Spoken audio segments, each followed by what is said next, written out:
You've come to the right place, traveler. Alright lads, welcome back to the channel. Cursedboy here with another build guide for last Epoch, and we have another Forgeguard build guide, this time around for Shield Throw. Now, I haven't ever played this skill in particular, so one of the first things that I asked early on the season, on one of the Forgeguard mains that they're coming around on my streams, his name is Masterswords.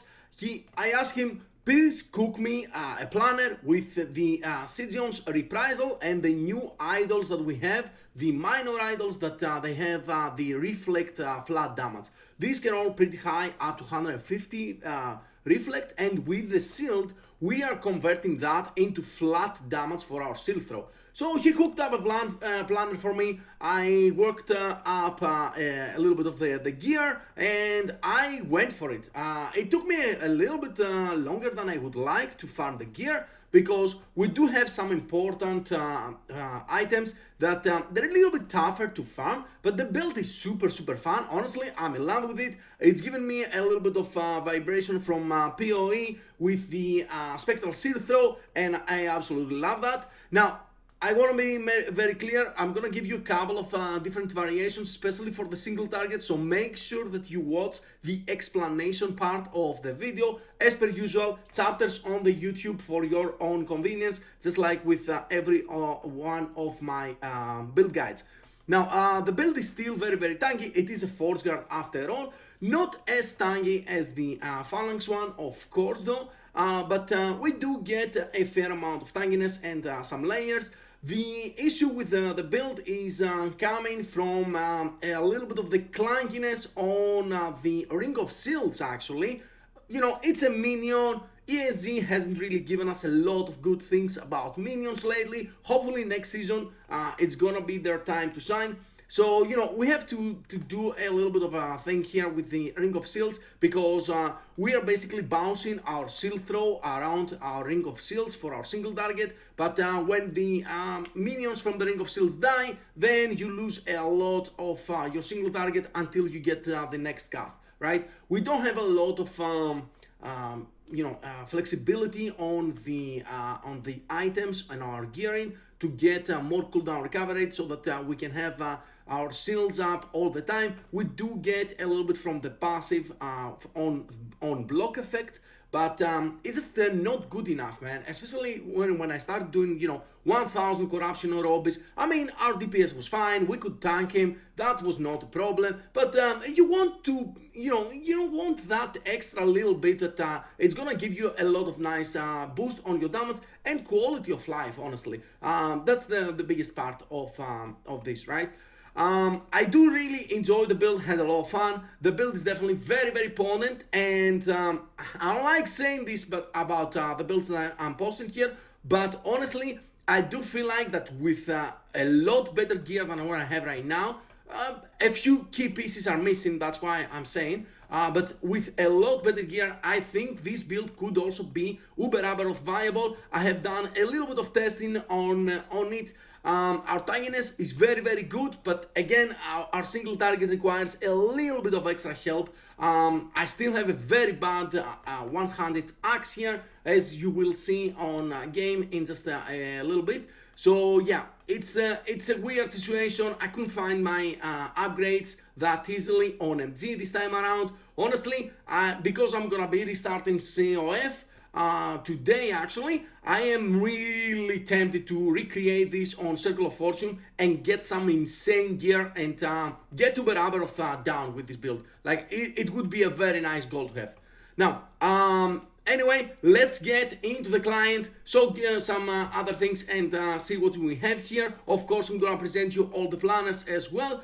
If you do enjoy the video and if you find it useful, do hit the like button, subscribe to the channel for more content, and yeah, it does help me a lot more than you probably think. Alright, let's go into the client. What we have here. So, as you can see, our hit points 4k still. Our armor is getting even higher because of all the passives that we have on the Forgeguard mastering, so that's not the problem, and some other bonuses from the Ring of Shields. So we are getting our armor very high. We are also capping our blood chance with Ring of Shields, as you can see here, even more. Movement speed 88%, that's pretty damn good. I do give a little bit of more weight on movement speed with the new content, the woven echoes, the cemeteries, the tombs. You want your character to have like 70 to 80% movement speed at minimum, in my opinion, these days. Now, as you can see, shield throw, very simple. You just throw your shield, it hits a whole bunch of people, and yeah, it does its damage. Our damage is fairly high, as you can see here.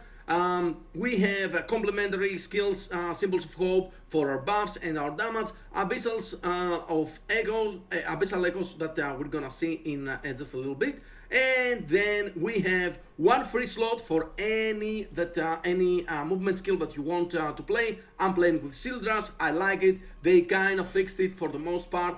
Now it doesn't get stuck. It's really good. I very much enjoy that. And of course, our Ring of Seals. Now, our Ring of Seals, apart from the defensive buffs that it gives us, it helps us a lot on our single target. One little trick that I've been doing on my Summon Avalanche last season, if you've seen that build guide of mine, I'm doing this on Seal Throw this season as well. So, as you see on our tree, we have 32 points, so we have plenty of skills. We're gonna talk about that on the gearing process. But we want to amplify our single target, right? Our single target, as long as we get our shred armor, which mine sucks a little bit, 500k, it's a good hit, it's not bad, we have good attack speed, definitely good enough, right? But we can take Steel Defender here, which makes these, our shields, bounce around our allies. Ring of Seals, the shields around us, basically, they count as allies, and they bounce around. So, as you see here, we are still only getting one hit, but if you go inside the target basically, or on top of it, you will notice that we are getting a lot more yellow numbers. You're getting 2 or 3 hits per cast of your shield throw, and maybe even 4, right? So yeah, that's what makes our single target shine a little bit more. So basically, whenever I'm gonna do, an Orobis, a Monolith boss, or Abero farm and stuff like that, I'm just putting that point here. Once I'm gonna go back to my Echo farming, I'm just taking out. You can play with this Steel Defender at all times, but I like Extra Clear. It's pretty damn neat to have it for your echoes. So I'm really liking this setup for our single target and for our echo farming. When I'm doing Lost Code Folly, for example, because it has 3 mini bosses there, I'm always playing with Steel Defender. I'm clearing those out, I'm taking it out, I'm doing the rest of the echoes, right? That's the good part. We have Smite as a little bit of a buffer as well. It gives us blind. It also gives us a lot of attack speed here. But let's go into the planners. Check out the skills. Check out all of the gear and everything that you need to know. Okay, so first of all, before we start with the planners, once again, I mentioned it on the intro. Big shout out to Masterswords for giving me the planner for the build, and allowing me also to present to you, to the rest of the community. I am always open to ideas and builds that are not very well known to a lot of Last Epoch players. If you get a good concept on a planner, if you get a neat build and some crazy interaction that you think it might work, you can always find me on my streams. I'm always happy to play test them and refine them if we can, and then we can present them for the whole community to play them and enjoy them. I'm gonna give you 2 planners here. This is the basic planner that Masterswords basically gave to me when I was preparing for the build, and I'm gonna give you, of course, the copy of my character pretty much, and also show you a few variations and a few differences that I've used on my build. Now, I want to start with the rings, because that's the most important part that I don't have on my build. I do believe Osieron 100% is the beast here. 2 LP, very much needed. You want minus mana cost on your rings as tier 7 and throwing attack speed as well. So yeah, I think Flames of Midnight is very nice, but I think you can also skip that. The penetration is very good because it does give you a lot of damage. You don't have a lot of penetration, unfortunately, as a Forgeguard, so it is very, very good. 2LP is a little bit tougher to get, but I guess it's in the same boat as Ocean. But that's why I said, you know, if I'm gonna go Circle of Fortune, might feel the need to recreate if I have those types of items. Now, on my case, I went for Siphon of Anguish because I had that laying around from my Void Knight, so, you know, I thought why not use it. A little bit extra movement speed, Leech rate is not bad either, but yeah, I do like it very much. It's a 3LP, it's very, very good, and we have the exact same affixes on the Orion Sun Seal here. This is not necessary by any means. It is a nice ring, basically because of the implicits of those two rings. You get a lot of elemental resistance, which is very much needed, and if you can find them with 3LP especially, you can get your affixes. As again, you want tier 7 minus thrown cost skills, and you want throwing attack speed as priority. Health, endurance, and you know, other things like that are very good as a third affix. Now we're going for Mandal of the Paylocks. You want tier 7 increased critical chance with seal throw here. This is very important to cap your crit, but also keep in mind that if you get a tier 5 of the same affix on your helmet instead of vitality as your secondary prefix here, you might be able to downgrade this to tier 5 with a very high roll and go for like tier 7 increased health and stuff like that, right? So get even more health. As you saw, I had 4k health. It was good enough for all the content that I did with the build. Of course, Sigeon's Reprisal, you want 2 or 3 LP on the shield, but most importantly, you want good rolls on the shield here, because the levels of shield throw are very, very important to be 3. Block chance, as you can see, it's a high range, so you want it to be as high as possible, 14-15, and the damage reflected to attackers, because this is gonna be converted from this line over here to flat, is also kinda important, not as important as the plus levels and the block chance, right? Other than that, tier 7 block chance, block effectiveness, and other than that, health, all resistances as a suffix is fantastic on shields, so don't sleep on that. It's gonna help you a lot with the rest of your gear. Nihilist for the +2 levels. Again, you want +2 levels here, but it also gives us Frenzy, which is fantastic on our build, right? If you get a good amount of a good roll on the seconds of Frenzy after you evade, basically you will be evading a lot on even on bosses. You want to avoid some big attacks and stuff like that. So you're getting 3.5 seconds of Frenzy here if you get a good roll on it, which is absolutely amazing for our single target and for the quality of life in general on the echoes as well. More armor, all resistances, all fantastic, and you slam guaranteed tier 7 thrown damage with a maximum roll. The helmet is one of the difficult parts of the build. You don't have to go for Leonine grade helmet. You can get any other good base from the Sentinel, but Leonine, of course, it's the best one. I've been blessed to have found this very early in the season on MG, and I spent pretty much all my money at that point to buy it, so in preparation of this build. We have +4 level of shield throw, very, very good. Increased throwing damage is also nice if you have a high roll. This is maximum roll. And on the suffixes, you want life, double life.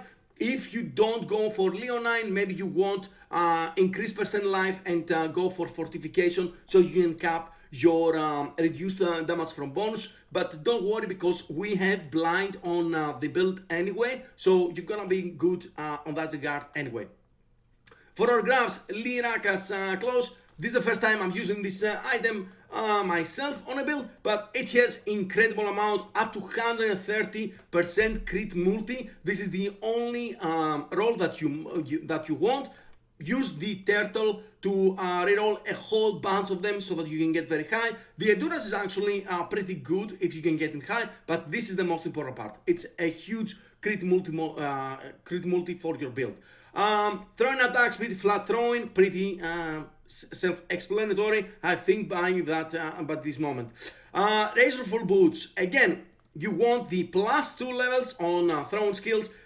Good rolls on the movement speed, of course, don't hurt. The dexterity also is a lower priority, but it's not bad because we are getting flat crit on from our passive based on our dexterity. We don't really scale that much, but if you get a maximum roll here, it's gonna give you that 1 or 2 extra flat crit, so that you can maybe downgrade this to tier 5 and then go for a tier 7 health, etc, etc. So the min maxing is coming from that. As I said, the build has a lot of high possibilities. Razor for example, is a very difficult item to get with 2 LP. I tried from Nemesis, I was unlucky unfortunately. Spent like almost 2 taps of Razor Fall, never got it with a 2 LP. I could have gone for more, but we have more adventures to go for. If you get a 2 LP, try to get a Hybrid Alive or something like that on it. It's gonna be very nice.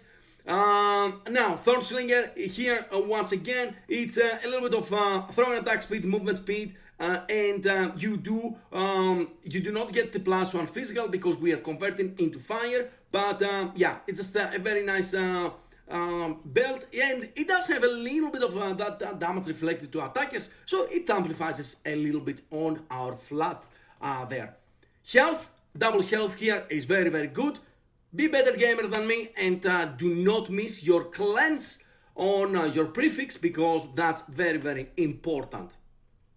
When it comes to the relics, you don't have to go for a Code of an Erase, but this was one of the many Code of an Erase that I used my Weaving runes on, and I got an absolute insane one here, so that's why I'm using it. Crit multi strength and tier 7 elemental resistances with a little bit of frailty as well. Frailty is actually a good thing to have on this regardless, so if you can get like tier 1 or tier 2 is good enough. Otherwise you will need to seal it on your Eagle Wing. Eagle Wing axe is very good for the flat and the movement speed, mainly for the flat crit, so that you can camp your crit. And of course you want tier 7 fire damage, crit multi, fire pen and shred. As you can see, I only have tier 2. I could not find better axes on the market. I've been searching for like days for this build, and yeah, I could not find better ones to craft.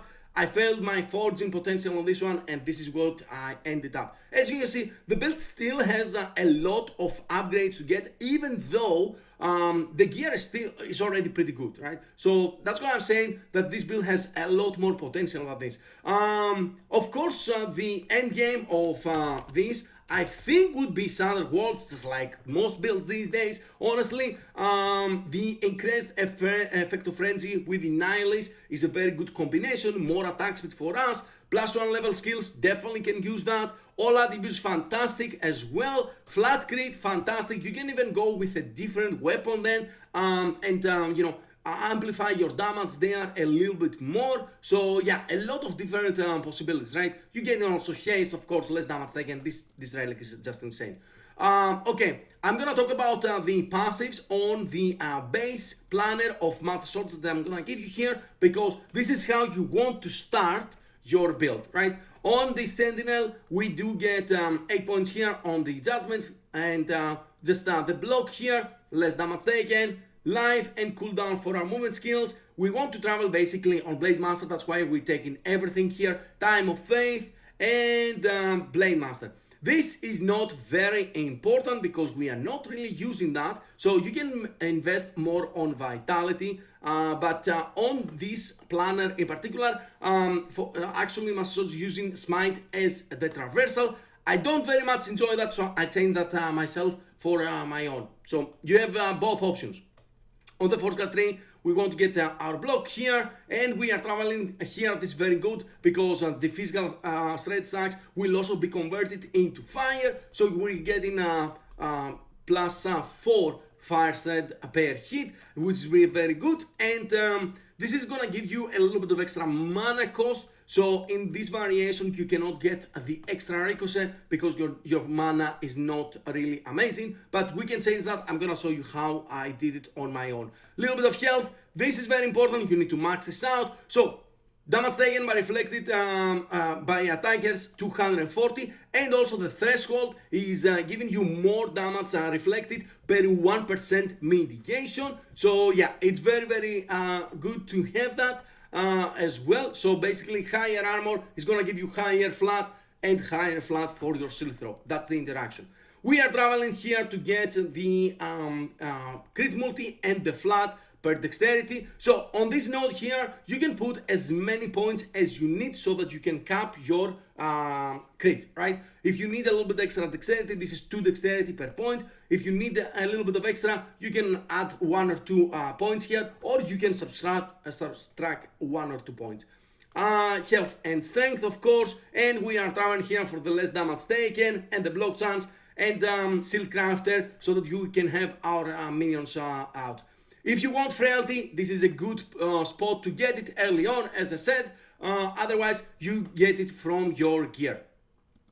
Void Knight, 5 points here, 5 points here, but you can go 10 out of 10 on Abyssal Endurance. That's what I did on mine. And of course, we want 15 points on the Paladin for the Symbols of Hope. So yeah, just get the block, little bit of elemental resistances and the endurance threshold from that, and just get the valor, as many points. If you need extra endurance, you can add a couple of points here as well. Now let's get into the skills, and this is where the variations are coming, right, on the skills. As you see here, this is our supposed to be our traversal, and I changed that. I changed it on my own. I'm gonna show you here what I did. Basically, I got one of those idols with chance to smite on throwing attacks and block effectiveness. Block effectiveness helps us a lot. You will see on the shield throw tree. And you can also get a little bit of extra endurance from the enchantment. Now that means that you do lose 4 of those fantastic, insane idols for your flat. But I thought the trade-off is good because we have constant smites from this, right? And because we have constant smites, that means that the smite attack speed bonus is always up. We also get blind out of our smites constantly. So I thought this was a little bit of quality of life and just rounding up things a little bit better, right? This is why I went for this kind of setup. One other thing that I changed is that I did not take those points here on mine, and I went for the blessing here for the straight fire resistance. I wish I didn't have to because I kind of wanted to get fire damage here. I have 100% roll on my Forgeguard, but yeah, that's another thing. And why I did that? I did that because, let's go into the skills. Shield throw here, as I explained. We can get another 2 ricochet here, but this will give you extra mana cost, and the mana cost from the passive for the shred that makes it unplayable. Even with this extra mana cost though, without the passive, I'm still at 0 mana cost on my shield throw, and this is what you want to do. Now let's check out the skill tree here. We want to get Shield Barrage. This is the change on decision, makes it a lot easier because you can actually throw your shields. Basically you can cast shield throw while your shield is still out there decent damage. This was the change decision that makes this build even more potent. Actually makes it viable, let's be honest. So we want to go over here. This is more hit damage based on block, and this amplifies it even more. Unfortunately, it does have a downside here, so whenever your shield is out hitting enemies, you are getting minus 20% all resistances, which is why you want to round up your gear a little bit higher on your resistances, so that you don't play with like 50% resistance at 1000 corruption and you're dying for no reason and you don't know what that reason is. Flat crit here to travel into our crit multi per block effectiveness. This is why the idol on the smite also gives us crit multi from the block effectiveness, so it gives us a lot of nice things. We want to travel down here for this is very important, +2 ricochet, and we want to max out fire penetration and flat throwing damage. This is the conversion here, and any physical threat is also converted into fire threat. 75% more damage multiplier here, very important. This is attack speed, you want to max it out. And the last point is gonna go into the steel defender for your single target. Any other points that you have are going to the heavy shield because this is a more damage and flat throwing as well. Any points that you need, you subtract from here. Like you only need 2 points on heavy shield for traveling, so this is where the flexibility of the skill comes until you get all of your levels on the skill. This is the one that you will be maxing with extra levels basically. Alright, let's check out the smite here. As I said, we want the attack speed, we want the blind, and we also get, you know, the cleanse chance, because I didn't have it on my belt, but it's still good. Even if you have it, it's still very good to get. And a little bit of extra heal and mana regen from our smites. Basically full utility on the smite tree. Symbols of hope, you want to get the +1 maximum symbols, you want to get block and block effectiveness, of course. And another symbol down here, just travel to it. This is where Orion Sun Seal kinda helps us, because this skill tree would look a little bit differently without that +2. You would need to have one less point here, one less point here. So a little bit less crit chance and a little bit less damage. So it's just a little bit of an added bonus there. It is definitely not necessary. You can do 4 points here, 4 points here, and still be completely fine. Abyssal Echoes, as I said, is another utility skill. You want to get the Abyssal Echoes cast on target location. You put this on bosses so that it pops. It gives you armor shred stacks with added effect as well. So you want to get that bonus, and because it's keeping being casted from the extra cast down here. So you're getting more armor shred, and you get this Embrace the Darkness, which is fantastic buff. The nether coating, it gives you 20% increased attack speed and also 20% more damage against blind enemies. This is why I wanted my smite to be very consistent, so that we can blind, right? We're also converting it into fire here, which makes it healless. You don't have to do that like early on. I would say do not convert it, and just grab the myopia here, so that your Abyssal Echo blinds for you, and you get the 20% more damage multiplier benefit of the nether coating. Last thing here, Ring of Seals. This is another important skill, as you saw on the gameplay. So we want to go down here, grab the block chance and the block effectiveness, and you know, the duration for our Ring of Seals, so the wrap for a lot longer. And we want to travel. These are all traveling points down here. So basically what we are doing is we are getting healed every 6 seconds, and we are getting a buff that gives us a little bit of increased armor. That doesn't matter. This one actually matters, because it gives 50% increased block effectiveness. So your block effectiveness is going higher up, which means that you're getting more damage out of it, right? This is why Ring of Seals is so important, because you are getting a more crit multi here for your seal throw as well, and you are capping your block with it, because we cannot really cap it otherwise. It's one of the things that is happening sometimes on builds like that, when you're not using the best seals of the game. Unfortunately, I'm really hoping that they change the seal bases at some point. Other than that, you don't need to maximize this one. You can only take 1 point for the travel, and this one is just a little bit of bonus at the end. Whenever your seals time out or die, you will be getting a little bit of extra heal and recovery. One last thing to add here, this is where you get your leads, by the way. I found this to be sufficient enough. Maybe that's because I was using Siphon of Angus, so we're getting a little bit of leads rate, but because we are having high hits, our leads is pretty good. So yeah, I think you can do that. Now, let's end up here with the idols. Throne of Ambition, very, very good. More armor, more fire damage. What else can you ask? Because it's all fire damage what you do. Again, this is optional, up to you. That's why I'm giving you both planners. And the rest of your idols is, I have a couple of them here for necrotic resistance, because my necrotic resistance was very, very low, and the new champions are having some really high necrotic damage abilities, so I kind of want to tank them. That's why I'm getting them. Every other idol is this important suffix here that you want to get. Damage reflected. This part over here is the most important one, and you want as high roll as possible. Above 100%, 100% on all of them, and as close to 150. Now, there are some good prefixes that you can get. As you can see, healing effectiveness and health. The health is what we need. You can get stun chance and stun avoidance. You can get, also there is another health, if I remember, I don't think I have. You can get less damage over time as well. That's also very, very nice. But there is another prefix on health that I was chasing. Oh yes, the health and health regen, I remember correctly. So yeah, there are a few different prefixes. These are gonna be a little bit hard to farm with good prefixes as well. get some good suffix rolls first and then start replacing them slowly to min-max your build. Blessings, we want the crit multi here on the Black Sun. We want the all resistances.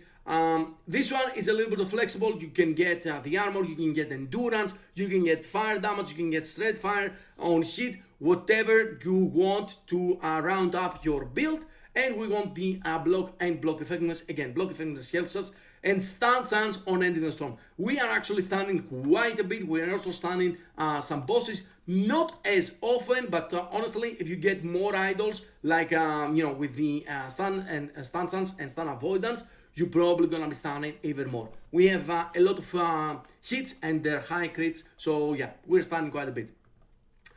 That's everything that I want to say about the build. I do very much hope you enjoy this build as much as I do. And yeah, thanks again for one of the community members to bring it out for us here. And I will catch you on the next one. Thank you very much for watching, guys. Bye bye.